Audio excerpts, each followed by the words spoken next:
A new poll shows voters are split on whether President Trump should be impeached or removed from office. 47% of respondents told Quinnipiac University they think the president should be taken out of office.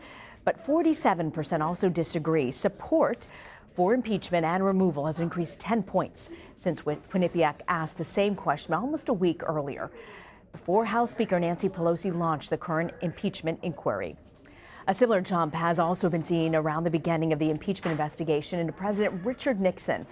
That was launched in October 30th, 1973. A poll from late October 1973 found just 28% wanted Nixon to be compelled to leave the presidency. But in November, after the investigation was launched, 38% wanted to see Nixon go, and that number stayed at about 35% until he resigned in May of the following year. Patrick Maney joins me now. He's a professor of modern American history at Boston College. So, Professor, when we last spoke in June, you told us sort of about the lessons that could be applied to the Trump era from the Clinton impeachment. Do you see the Clinton impeachment or the Nixon impeachment as having more similarities to what's going on today? I think there's a lot that the Democrats could learn from the Nixon impeachment as they're starting this process now. For one thing, the Nixon, the House Judiciary Committee that ended up recommending Nixon's impeachment met for about 11 months. And so there was really no sense that this was a rush to judgment. Moreover, the committee was led by Peter Rodino, who was a partisan Democrat, but somebody who didn't have an axe to grind and was seen to be more fair-minded. And then finally, I think even in their introductory remarks and in their remarks throughout the inquiry, almost all members of the committee, and it was bipartisan, avoided grandstanding. I mean, they conveyed the sense that this was a almost sacred obligation that they had. So I think the Democrats could learn from that example. Yeah, I'm just curious, when you look at the similarities, are there similarities between President Trump and how he's been reacting to the impeachment process with either of those presidents? Well, no. He's doing the opposite of what President Clinton did. Now, President Clinton felt every bit as strongly that this was unfair. In private, he called it a witch hunt. He called it a Stalinist show trial.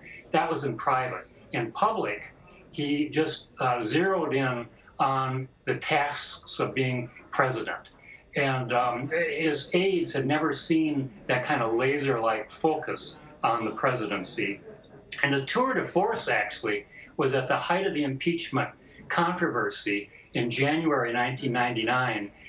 Clinton delivered a State of the Union message in which he made no mention at all of impeachment. And by turns, he was, sort of humorous and gracious and substantial. And after that appearance, even his foes thought it was time to fold up the impeachment process. So, when President Trump was at the United Nations last week and he gave his press conference and started out talking about all the countries that he had met with, I thought, well, he's taking he's following Clinton's example. But that didn't last long. He quickly segued into sort of really blasting the impeachment process. By the time the House Judiciary Committee voted on articles of impeachment against Nixon in 1974, 6 of the committee's 17 Republicans had voted to approve them. When you look at 1998, the vote on Clinton's articles of impeachment was split right down party lines. Does that increase in partisanship change how this could play out for President Trump? Absolutely. It does seem to me that everything is locked in. One thing in 1973 and 1974, when the Nixon impeachment process was going on, you didn't really know how it was going to turn out. And I'll tell you what, even during the Clinton impeachment, there were a lot of Democrats, including Senators Lieberman and Bob Kerrey from Nebraska and Daniel Patrick Moynihan from New York, who were very critical of Clinton.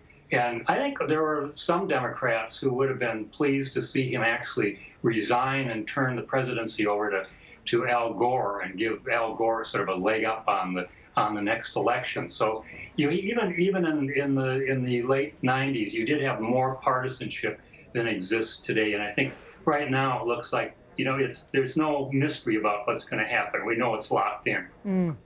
So there was a CBS News poll. It was released over the weekend, and 58% believe that Congress will just be too distracted to work on any sort of legislation during the impeachment process. Compare that to just 42% that think Congress will work on legislation beyond this. So when you look at history, which of these options do you think seems more likely? Well, I have to say, in both 1973 and 74, and then in the late 90s during the Clinton impeachment, there was no other story. I mean, there were other important things going on, but the country was absolutely fixated and obsessed with the process. So I think once it begins, I'm doubtful, even if Democrats try to keep an eye on other issues, I think it's doubtful that that's going to be successful if the history is any guide.